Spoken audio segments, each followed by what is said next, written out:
വിദേശ മെഡിക്കൽ പഠനവുമായി ബന്ധപ്പെട്ടിട്ട് ഒരു യൂണിവേഴ്സിറ്റി സെലക്ട് ചെയ്ത് കഴിഞ്ഞാൽ, ഒരു രാജ്യം സെലക്ട് ചെയ്ത് കഴിഞ്ഞാൽ എങ്ങനെ ബഡ്ജറ്റ് പ്രിപ്പയർ ചെയ്യാം, എന്തൊക്കെ എക്സ്പെൻസുകളാണ് നമുക്ക് വരുന്നത്. നേരത്തെയും ഞാനൊരു വീഡിയോ ചെയ്തിട്ടുണ്ട്. ഇന്നത്തെ വീഡിയോ എന്തെല്ലാമാണ് നമ്മുടെ എക്സ്പെൻസ് വരുന്നത്, എത്രയൊക്കെ എമൗണ്ട് നമുക്ക് വരും, ഇത്തരം കാര്യങ്ങളൊക്കെയാണ് ഇന്നത്തെ വീഡിയോയിൽ നമ്മൾ ഡിസ്കസ് ചെയ്യുന്നത്. പ്രധാനമായിട്ടും വരുന്ന ഒരു എക്സ്പെൻസ് എന്ന് പറയുന്നത് ട്യൂഷൻ ഫീസാണ്. അത് എല്ലാ വർഷങ്ങളിലും നമുക്ക് ട്യൂഷൻ ഫീസ് വരുന്നുണ്ട്.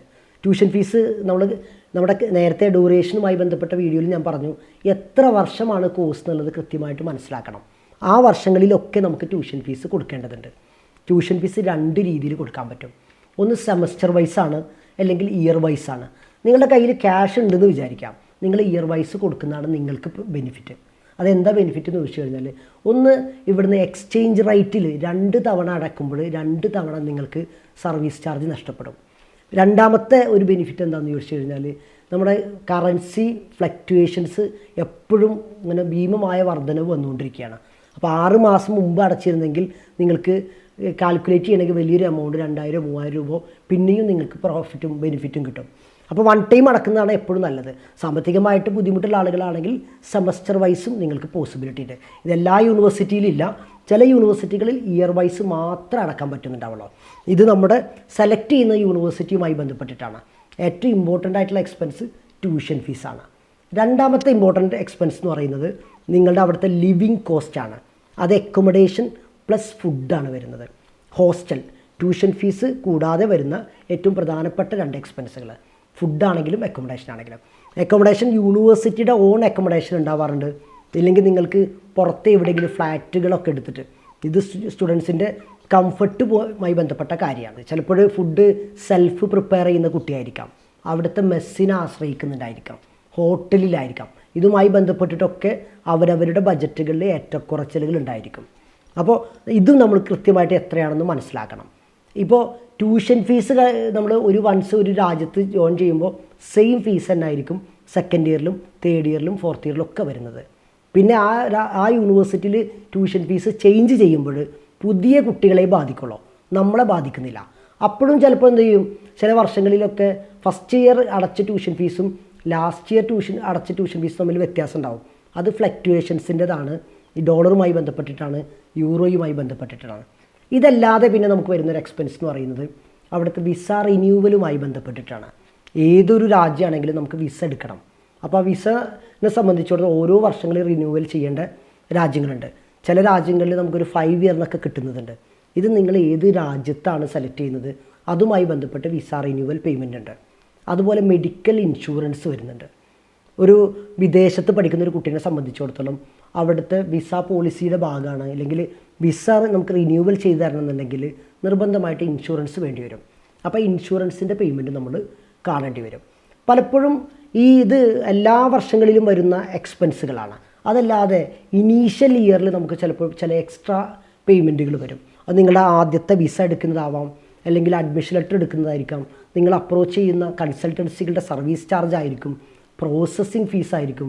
ചില രാജ്യങ്ങളിലൊക്കെ development charge, first year extra ഒരു കോസ്റ്റ് $1000, $1500 ചില യൂണിവേഴ്സിറ്റികൾ സെലക്ട് ചെയ്യുന്ന സമയത്ത് ഓരോ യൂണിവേഴ്സിറ്റികൾക്കനുസരിച്ചിട്ട് ഈ പേയ്മെൻറ്റ് വരുന്നുണ്ടാവും.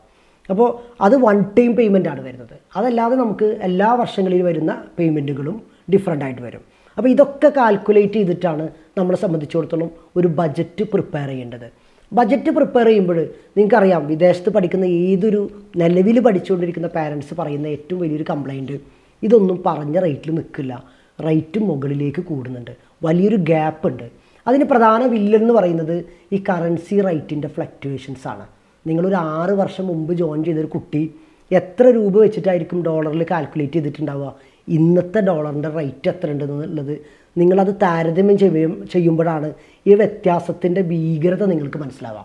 അപ്പോൾ ഇന്നത്തെ ഒരു ഡോളറിൻ്റെയോ യൂറോയുടെയോ റേറ്റ് കണ്ടിട്ട് മാത്രമല്ല നിങ്ങൾ 6 വർഷം കഴിഞ്ഞാലുള്ള നിങ്ങളുടെ 6ാമത്തെ വർഷത്തെ ഫീസ് കാൽക്കുലേറ്റ് ചെയ്യേണ്ടത്. അതും കൂടെ നമ്മൾ എന്ത് ചെയ്യണം, കാൽക്കുലേറ്റ് ചെയ്തിട്ട് ആ പേയ്മെൻറ്റ് ഡിഫറൻസ് കൂടെ എക്സ്പെക്റ്റ് ചെയ്തിട്ട് വേണം നമ്മൾ ബഡ്ജറ്റ് പ്രിപ്പയർ ചെയ്യാൻ. ഇങ്ങനെ ബഡ്ജറ്റ് പ്രിപ്പയർ ചെയ്താൽ പിന്നെ നിങ്ങൾക്ക് നിരാശപ്പെടേണ്ടി വരില്ല. സ്വാഭാവികമായിട്ടും ഇപ്പോൾ ഞാൻ പറഞ്ഞത് പ്രധാനപ്പെട്ട എക്സ്പെൻസുകളാണ്. ഇതല്ലാതെ നിങ്ങൾക്ക് ട്രാവൽ എക്സ്പെൻസ് വരുന്നുണ്ട്. എന്താ ട്രാവൽ എക്സ്പെൻസ് എന്ന് ചോദിച്ചാൽ, ഒരു വർഷത്തിൽ 2 വെക്കേഷൻ ഉണ്ട്. എല്ലാ വിദ്യാർത്ഥികളും 2 വെക്കേഷന് വരണമെന്നില്ല. പക്ഷേ എന്തായാലും ഒരു വർഷത്തിൽ വരുന്ന വിദ്യാർത്ഥികളുണ്ട്. അപൂർവം ചിലർ 3 വർഷം കൂടുമ്പോഴോ 2 വർഷം കൂടുമ്പോഴൊക്കെ വരാറുണ്ട്. ഇത് ഓരോ വിദ്യാർത്ഥിയുടെയും ചോയ്സാണ്. ഇതും നമ്മൾ എന്ത് ചെയ്യണം, ഈ എക്സ്പെൻസിലേക്ക് നമ്മൾ മീറ്റ് ചെയ്യണം. അപ്പോൾ ഒരു 1 ടൈം ആണെങ്കിലോ 2 ടൈം ആണെങ്കിലോ അപ്പോൾ നമുക്ക് 2 ഭാഗത്തേക്കുള്ള എയർ ടിക്കറ്റ് നമ്മൾ കാണേണ്ടി വരും. അത് നേരത്തെ ബുക്ക് ചെയ്യണമെങ്കിൽ താരതമ്യേന കുറഞ്ഞിട്ടുള്ള പേയ്മെൻറ്റും കാര്യങ്ങളൊക്കെ കിട്ടുന്നുണ്ടാവും. ഇത് കൂടാതെ വരുന്ന ഒരു എക്സ്പെൻസ് എന്താണെന്ന് ചോദിച്ചു കഴിഞ്ഞാൽ, നമുക്ക് ഇൻറ്റേൺഷിപ്പുമായി ബന്ധപ്പെട്ടിട്ടോ ഇല്ലെങ്കിൽ ക്ലിനിക്കുമായി ബന്ധപ്പെട്ടിട്ടൊക്കെ അവിടെ ഇൻറ്റേൺഷിപ്പോ അല്ലെങ്കിൽ പ്രാക്ടിക്കൽ എക്സ്പീരിയൻസോ വിവിധ ഡിപ്പാർട്ട്മെൻറ്റുകളുടെ ഹോസ്പിറ്റൽ വിസിറ്റൊക്കെ വരുമ്പോഴൊക്കെ നമുക്ക് എക്സ്പെൻസ് വരും. പിന്നെ നിങ്ങൾ ക്യാമ്പസിനകത്ത് ഹോസ്റ്റലാണ് സെലക്ട് ചെയ്തതെങ്കിൽ അങ്ങനെ ഒരു അവൈലബിലിറ്റി അവിടെ ഉണ്ടെങ്കിൽ നിങ്ങൾക്ക് വേറെ കോസ്റ്റ് വരുന്നില്ല. അല്ലെങ്കിൽ നിങ്ങൾ എന്ത് ചെയ്യേണ്ടി വരും, ഈ ഹോസ്റ്റലിൽ നിന്ന് യൂണിവേഴ്സിറ്റിയിലേക്ക് പോകുന്ന ഒരു കോസ്റ്റും കൂടെ നമ്മൾ കാൽക്കുലേറ്റ് ചെയ്യേണ്ടി വരും. ഒരു സ്റ്റുഡൻറ്റിനെ സംബന്ധിച്ചിടത്തോളം ഒരു 6 വർഷം ഒരു രാജ്യത്ത് സ്പെൻഡ് ചെയ്യുമ്പോൾ അവരുടെ പേഴ്സണൽ എക്സ്പെൻസ്, മൊബൈൽ സിം കാർഡിലേക്ക് കയറ്റുന്നത്, ഒരു ഡ്രസ്സ് എടുക്കുന്ന പേയ്മെൻറ്റ് വരെ ഒരു പാരൻറ്റിൻ്റെ മനസ്സിൽ എന്താണ്, വിദേശത്ത് പഠിക്കാൻ ഞാൻ ഇൻവെസ്റ്റ് ചെയ്ത പേയ്മെൻ്റ് ആയിട്ടാണ് കണക്കൂട്ടുക. ഇപ്പം ഞാൻ ഒഫീഷ്യലി പറഞ്ഞ എക്സ്പെൻസ് അല്ലാത്ത അത്തരം എക്സ്പെൻസുകൾ വേറെയും വരും.